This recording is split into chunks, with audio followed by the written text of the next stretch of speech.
I just finished recording a video reacting to the whole drama behind Rhea, Liv, and Dom. This triangle, the romance triangle, and the romance and relationship drama that we have been missing in WWE. However, the video itself did not mention anything about Finn Balor, but I did mention at the end and I asked you guys, what do you think? Where is Finn Balor's situation there? And I do have a feeling we are not finished with Finn. There is plenty to go, and I can foresee some type of a betrayal, taking over the dominance, maybe becoming the tribal chief of the Judgment Day. You know, like something like that. However, I do not know a lot about Finn Balor, so I think this video would be really good for me to check. Also, it has been recommended by Omarion Deneko. Okay, I just butchered that name real hard. He said, can you react to Finn Balor's story? And I did find a video by Wrestleology, and it's called How Finn Balor Almost Became the Face of WWE. What? The whole face? Like Roman Reigns level? Cody Rhodes level? Okay, let's go and check this video.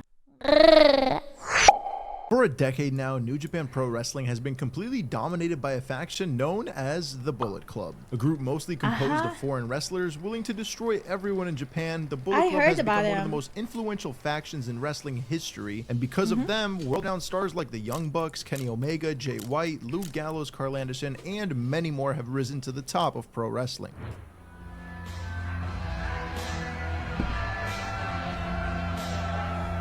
But who created the Bullet Club? Who created this faction that has gone on to revolutionize pro wrestling? Well, it would be none other than the man named Prince Devitt, or as he's better known today, the one who WWE's created it? Finn Balor. God, Yes, right before the Bullet Club's rise into the stratosphere, Prince Devitt signed with the WWE to forever change the company. He was a megastar in NXT, he was strapped to a rocket on the main roster, and now he sits comfortably on top of WWE with yet another faction dominating the company. My name is Grisha from Wrestleology, and today, let us dive into the WWE career of Finn Balor and see how the real rock and roller turned into the demon that haunts the WWE's main event scene.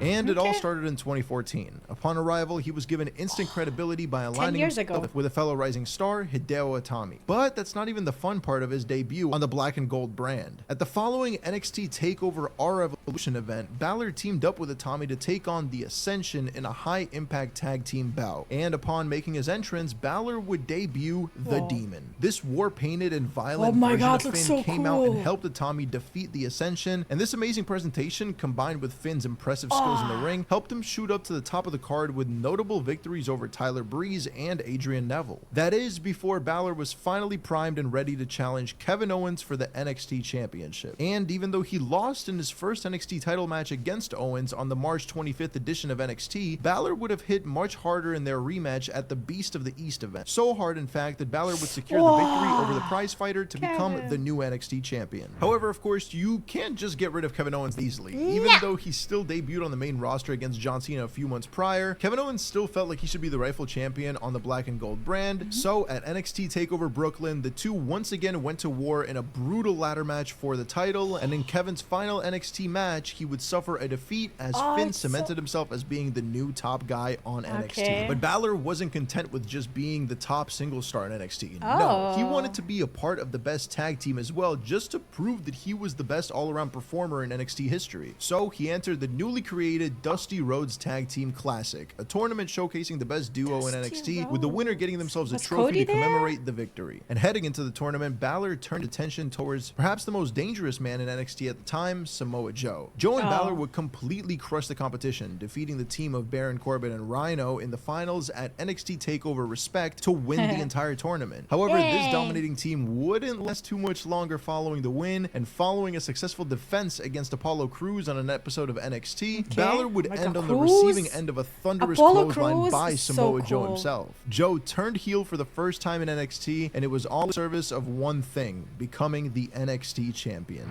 So the match was made official as these two former allies would battle over the gold at NXT TakeOver London. Bound to happen, after a hard-hitting fight, Balor was finally able to retain the I feel like this is some kind of foreshadowing, you guys, if you know what I mean. title against arguably his biggest rival in NXT. The feud would linger though, as following like this the video has explosive some, win in like, London, the two clicks would or head kicks. back over to It's the not from my States for their side. rematch at TakeOver Dallas. On a show where American Alpha beat the Revival in an amazing tag team Chad with match, long hair. Asuka defeated Bayley to start her journey as NXT's next big monster, and Shinsuke Nakamura made his in-ring debut Yay. against Sami Zayn. The main event match between Balor and Joe would unfortunately fail to live up to the hype. Throughout the bout, the match too would much good continuously be things. stopped by medical officials after Joe infamously received a cut that Why did I continuously have to needed drink be seeing treated. the Eventually, blood? though, Balor was able to counter the coquina clutch in order to retain once again. However, despite having 2 clean victories over him, Joe still had one last match in him, and he would once again challenge Finn Balor to an NXT championship bout after Balor broke the then record as NXT's longest reigning champion. And in a shocking move, Joe would actually defeat Balor at an untelevised event in Lowell, Massachusetts to become the next NXT champion. And at TakeOver The End, Balor would once again suffer a defeat at the hands of Samoa Joe in the first ever steel cage match in NXT history. His final chance at being NXT's top champion was squandered as he would suffer his first loss as the Demon character. The writing was on the wall for Balor as his time in NXT was coming to an end, but the fans wouldn't have to worry for too long because when one door closes, another one opens. And Balor would burst through those doors like a rocket blasting off into space because in 2016, Finn was drafted over to Raw to finally make his debut on the main roster, and within a month, Finn was placed at the top of the card. At SummerSlam 2016, his debut pay-per-view,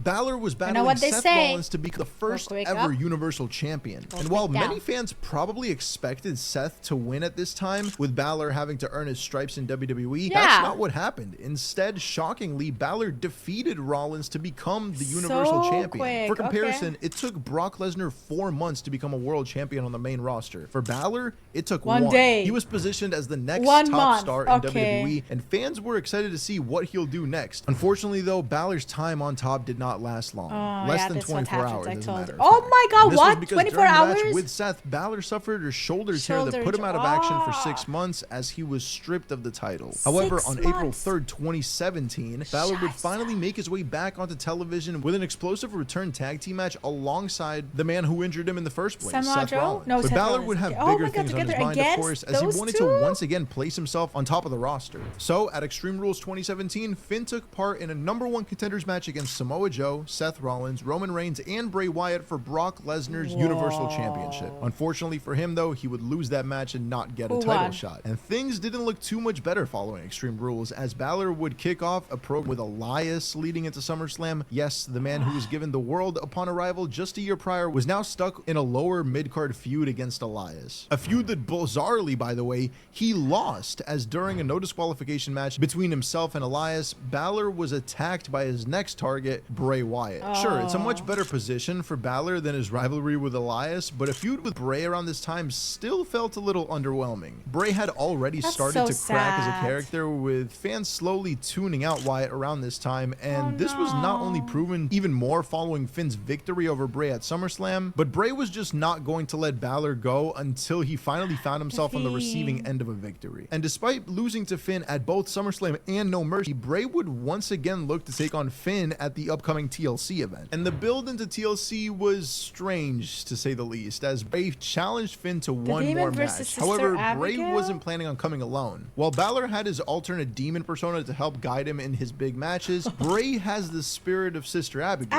And at TLC, he planned on using her assistance in his fight against Finn. However, thankfully, we didn't get to see that. While the idea was interesting in theory, fans were very concerned leading into the event about what this could all mean for Bray's character. But I guess not even Mother Nature wanted to see Sister Abigail in a wrestling ring, as Bray Wyatt was pulled from the match at the last minute due to an illness that sort of took over the roster leading into the event. But what WWE gave us to make up for this loss of Wyatt on the card was far greater than anyone expected. He was replaced by AJ Styles. You see, while Finn created Bullet Club, Styles was hailed as the best member of that group during his time in Japan. So for many diehard wrestling fans, this was a dream match in the making, and the two delivered an amazing singles match before Balor was able to put Styles away and secure a victory over the Phenomenal One. And to pay tribute to their Bullet Club history, the two would do the signature Too Sweet hand gesture as a show of respect from two of the best wrestlers in WWE at the time. I did a whole video on AJ's run in the WWE, which you should go ahead and check out. But following this match, as well as a subsequent tag team victory at the following Survivor Series event, Finn got to thinking about his time back in Japan. Arguably the greatest time period in his career, Finn was a dominating presence as the creator of the Bullet Club. He was seemingly unstoppable, aligning himself with some dangerous men as they looked to rise to the top of New Japan. So Balor decided that he would once again create a version of Bullet Club to rule over Monday Night Raw, alongside two other former members of the Japanese group in Carl Anderson and Luke Gallows. The newly formed Balor Club would look to prove their worth with brilliant displays of skill. He really Balor loves proved groups, that time and time again, putting on excellent performances in both the 2018 Royal Rumble match and inside the Elimination Chamber the following month. And leading into WrestleMania, Balor looked to finally capture some gold following that disastrous 24-hour run as the Universal Champion. So he took part in arguably one of the most underrated triple threat matches in wrestling history against The Miz and Seth Rollins for the Intercontinental Championship. However, once again, he would suffer a loss after an excellent performance with Rollins securing the win. And Balor just kept continuing this trend of great performances and disappointing losses. At the Greatest Royal Rumble, he lost a fatal 4-way match for the IC title. At Money in the Bank, he failed to capture the Money in the Bank briefcase. He had fallen so far down the card due to these constant losses that a feud with Baron Corbin was the only thing he could do to gain any sort of credibility. Thankfully then, Balor was able to get some big pay-per-view victories over the Lone Wolf with wins at both Extreme Rules and SummerSlam. However, despite these big victories against Corbin, Balor still failed to gain any sort of momentum. Despite having a Universal Championship match against Roman Reigns the night after SummerSlam, which he unfortunately lost, Balor getting a lot of circling the mid-card scene for months on end. He had a couple of matches here and there, even feuding with Drew McIntyre and Dolph Ziggler for a spell, but he just couldn't find that one thing to push him to that next level. Before we continue, I want to let you guys know that today's video is sponsored by Atlas VPN. I would hate for any of my subscribers to have their data stolen online, and Atlas VPN can actually help to protect you by keeping your Google searches as well as your location data private. Not only that, but it has many other cool features as well, such as blocking malicious links, ads, or trackers while you're browsing, save you some money during checkout while doing some online shopping, and even help you unblock content from all over the world that might not be available in your country. And all of this is available for only $1.83 per month, making this the absolute best VPN deal in the market. Got multiple devices? Yeah, that's not really a problem because just a single subscription is needed to protect all of your devices. I personally use Atlas VPN actively on my computer and iPhone, not only to protect myself, but to also access shows on Netflix that aren't available in the US. All I have to do is select my preferred region and flip the on switch. It's that easy. And because they love our content and community, if you click my link in the description down below, you get Atlas VPN for less than $2 a month,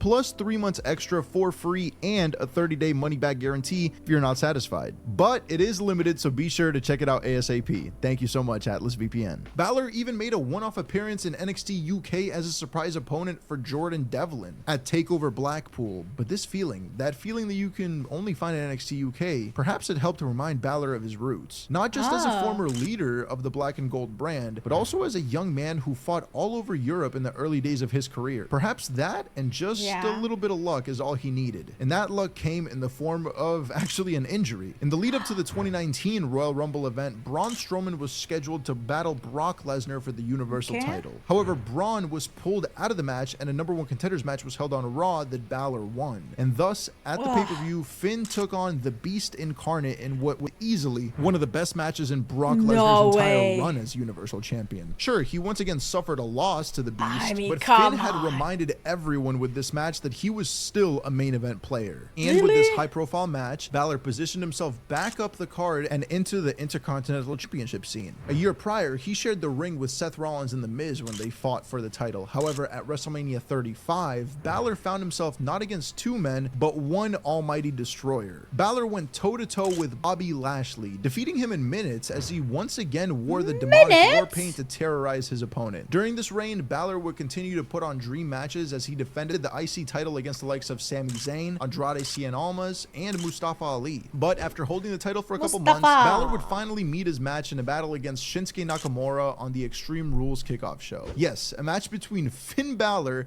and Shinsuke Nakamura happened on the Extreme Rules kickoff show, which is criminal in my opinion. I mean, this was a match that would easily fit on a WrestleMania card, and it just goes to show how far down Finn had fallen by this point. Despite being Intercontinental Champion, Balor was still just seen as a mid-card guy in WWE for some reason. And even though Balor would have probably loved to recapture the gold, Balor would instead face a whole new challenge in his lead up to SummerSlam. For months prior, Bray Wyatt has been slowly introducing the WWE Universe to the Firefly Funhouse. A very interesting and creative show where Bray, acting as a children's TV host, would win over the fans as an eerie presence lied just below the surface of Bray's new show. An eerie presence that was finally given a name during Bray's match with Finn at SummerSlam, The Fiend. The Fiend was the most destructive force in WWE upon arrival, with this new monster debuting in that match against Finn. And what we saw was a brutal display of violence and domination unlike anything we've seen before. Finn Balor was destroyed by The Fiend, quickly disappearing following the match, with fans both excited about the future of The Fiend and concerned about Balor's. After a 2-month hiatus though, Balor finally made his return to the WWE as he once again walked through the doors of NXT. Yes, after a lackluster run on the main roster, Balor would return to NXT to hopefully reignite that spark that he had all the way back during his first run as NXT champion. Upon his return, he would quickly target the biggest names in NXT at the time, including the then NXT champion Adam Cole. But Cole wasn't the only man that Balor wanted to compete against. And in a shocking move, Balor would end up turning heel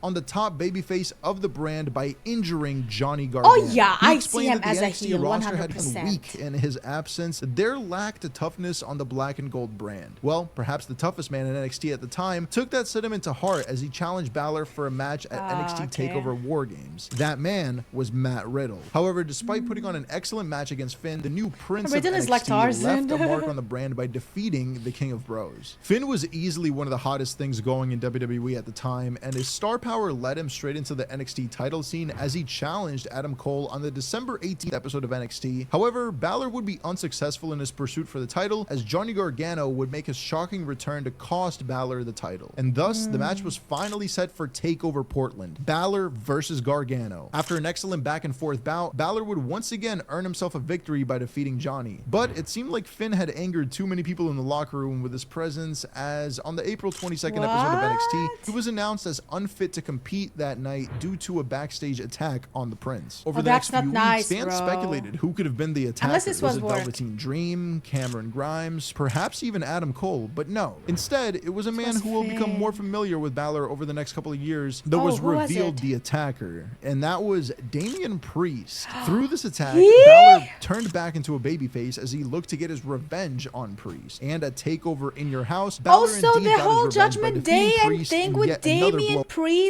and Finn Balor started as a negative thing, as them being opposite each other. No wonder Finn is trying to backstab him now in the Judgment Day.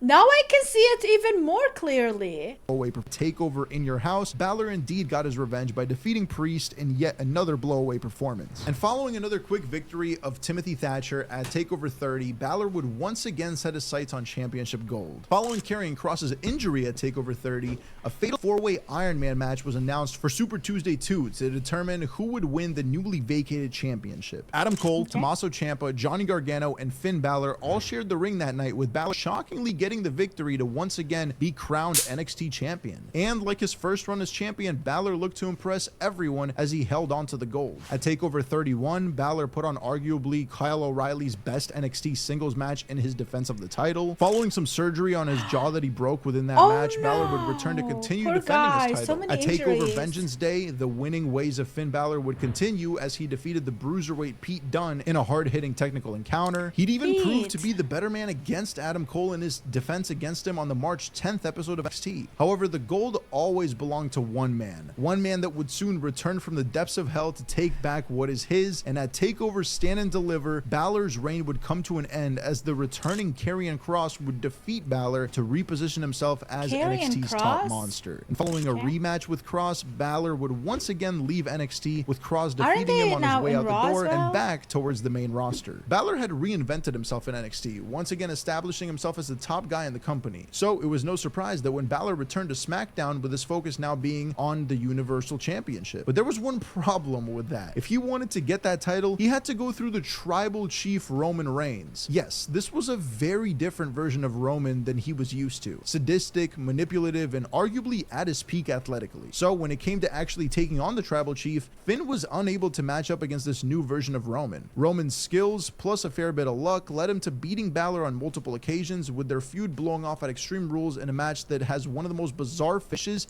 in Finn's entire career. When gearing up for a coup de grace, the turnbuckle just exploded underneath him. When he got back on his feet, Roman quickly brought him back down to the mat and retained the title. Balor, after rising to NXT, fell victim to Roman, and as the demon at that. But despite this loss, Balor was still looking to keep his position as the top star in the WWE. And after being drafted over to Raw, Balor looked to once again dominate the competition by competing in the King of the Ring tournament. But despite making it all the way to the finals, Balor still came up short at Crown Jewel against Xavier Woods. However, despite this setback, Balor soon found himself embroiled in the championship scene once again, as he would kick off. Why did they not in 2024? Why did they not introduce this throne kind of things with the crown? I really miss that. Like, give me something as epic as Game of Thrones. Like, what are you doing?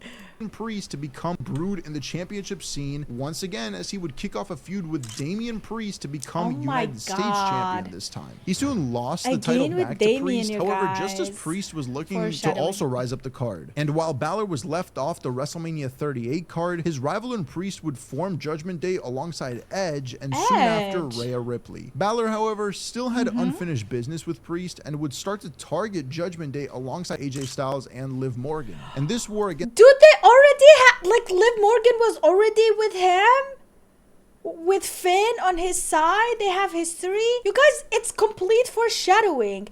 Finn will betray Damian and he will be with Liv. Judgment Day would continue through Hell in a Cell, where Styles, Balor, and Morgan suffered a major loss to the new heel group running Raw. However, through this match, Balor came to a realization that alongside Priest and Rhea, he would be unstoppable. So, Balor turned his back on the fans and joined Judgment Day the very next night. But he wasn't just joining the group. No, he was replacing someone in that group. Rhea, Priest, and Balor promptly attacked Edge and kicked him out of the group, as Balor stood strong alongside this new generation of talent. Over the coming months, Edge would feud with Judgment Day, but with the numbers game proving too much for the rated R superstar, Edge would call upon his good friend Rey Mysterio, as well as Rey's son Dominic, to join him in destroying the faction that he helped create. And this new trio of Rey, Dominic, and Edge actually proved to be rather successful against Judgment Day. Judgment Day would lose to this new force at both SummerSlam and Clash at the Castle. However, over the prior few months leading into Clash at the Castle, Judgment Day had been slowly getting into the head of Dominic Mysterio. They made him question everything he knew about Edge, his father, and even himself. Following the tag team match at Clash at the Castle, Dominic shocked the world by turning his back on Edge and Rey to join Judgment Day. Judgment Day was now a full power, with Dominic proving to be the missing piece for the group. But the rivalry with Edge was far from over for Finn. They continued to battle in these absolutely brutal affairs over the next couple of months. At Extreme Rules, Balor would defeat Edge in an I Quit match by attacking Edge's wife, Beth Phoenix, until he gave the victory to Balor. And then Edge would disappear for a little bit following this, tending to his wounds as well as Beth's well-being. In the meantime, though, Balor would have his hands full with AJ Styles. Yes, the two men had become somewhat spiritually linked by this point due to their past Bullet Club affiliations, and now Finn wanted AJ to join him in this new group. However, unlike Dominic Mysterio, AJ refused to join. Instead, he opted to side with the returning Luke Gallows and Carl Anderson, as he reformed the OC. But despite the OC returning only a few weeks prior, they would unfortunately lose to Judgment Day in a trios match at Crown Jewel. AJ refused to stay down, though, choosing to continue his battle with Finn Balor heading into Survivor Series, where the two would once again put on an exciting match. This time, though, it was AJ Styles who earned the victory. The feud between the OC and the Judgment Day would ultimately conclude on the following episode of Raw, as Judgment Day defeated the OC in an 8-person mixed tag team match. But as soon as Balor gets rid of one problem, another one arises, because during the Royal Rumble match in 2023, Edge would make his return and eliminate Balor from the match. The feud between Edge and Balor was still going on, and the intensity between both men had completely boiled over. Balor made it personal by involving Edge's wife into the feud, and now he would have to pay as the power couple of Edge and Beth defeated Balor and Ripley at Elimination Chamber. But with WrestleMania 39 just around the corner, fans knew that this feud between Balor and Edge would have to conclude in a violent way. So at WrestleMania Goes Hollywood, the two men would wage war within the confines of a Hell in a Cell structure. But while Balor lost this match against Edge, you have to assume that Balor will once again find his footing alongside the Judgment Day. I also completely don't agree with that loss and think that he definitely should have won that match. When looking back on Balor's career in WWE, it's really hard to tell if it was a success. Sure, Balor was an all-time great NXT champion. You know what, I have a feeling like they know he has potential, like the company itself, and they give him the chances, but somehow it turns short. Maybe it doesn't work with the people, the audience, something happens, he gets injured, unfortunate event, and like he never really got that thing, you know. I'm sorry to say as well, I don't see him on the same level as Cody or Roman Reigns, but I do see him more than just tag team character or someone from the Judgment Day. Like I do see him maybe ruling the Judgment Day or having also like a different group, but also maybe solo. I don't know. Sure, he was the first ever WWE Universal Champion. However, Balor always struggled on the main roster for some reason. Because yes, down in NXT, maybe Balor was unstoppable as the top guy for the brand. On Raw and SmackDown, he was always the victim of both bad booking and bad luck, honestly. He was strapped to a rocket upon arrival, but after his shoulder injury at SummerSlam 2016, it almost feels like the higher-ups gave up on him and he was never really able to capture that magic again. But now that he has joined Judgment Day, it feels like that spark is starting to come back a little bit with Balor. Alongside Ripley, Priest, and Dominic, Balor has had a fire lit underneath him. And is he going to win the world title like again one day? Ago. I would love to think so, but if not, it's still amazing to see him as a veteran of the business as he continues to help out the next generation of WWE superstars. Balor has always been one of my favorite wrestlers, and that demon gimmick is so crazy to me, and I really hope that the WWE utilizes him in a more meaningful way soon, because he is a once-in-a-generation talent, and while he's fumbled on the main roster, fans still have this natural gravitation towards him. Balor is one of the best members of the WWE roster currently, in my opinion, and it still feels like there's a lot to look forward to for the Prince. Thank you for watching and subscribe if you enjoyed. I actually want to hit the comments and see what they think about Balor. Finn is one of the most underrated wrestlers of all time. Balor deserves to be a world champion again. Okay, alright, I did not expect that. Still the saddest story in the industry for me. He's one of my favorites of all time. I know what he is capable of in terms of character work in Japan and NXT, and I do desperately wish that they would just let him run with it on the main roster. Finn has all the upsides and history in the world, and that promo on Raw this week felt like, okay, that was 1 year ago, felt like an attempt to step in the right direction. The promo Finn cut there was genuinely really good. Problem is you couldn't hear anything because even when Finn is giving a serious script and is showing what a commodity he can be, the fans in the arena don't take him seriously because the main roster has never displayed him as such. See, I do feel like it is very important for the company to see how the audience react to you, what numbers you pull and stuff like that, and that's why you would not be on the main roster, or you would not be a champion at a time. They always follow the trend, you know. With Cody Rhodes as well, he would not be the champion if we were not the crybabies. And we haven't asked for it. Although, like, he has talent, and Finn has talent. Like, a lot of them deserve it, but not all of them get it. One could only imagine what peaks Balor could have reached if he wasn't injured. That is another thing about it. Like, the company doesn't want to put their trust into someone who can get injured easily. For them, that is like really going and putting all their eggs in one basket, and the basket is already full of holes.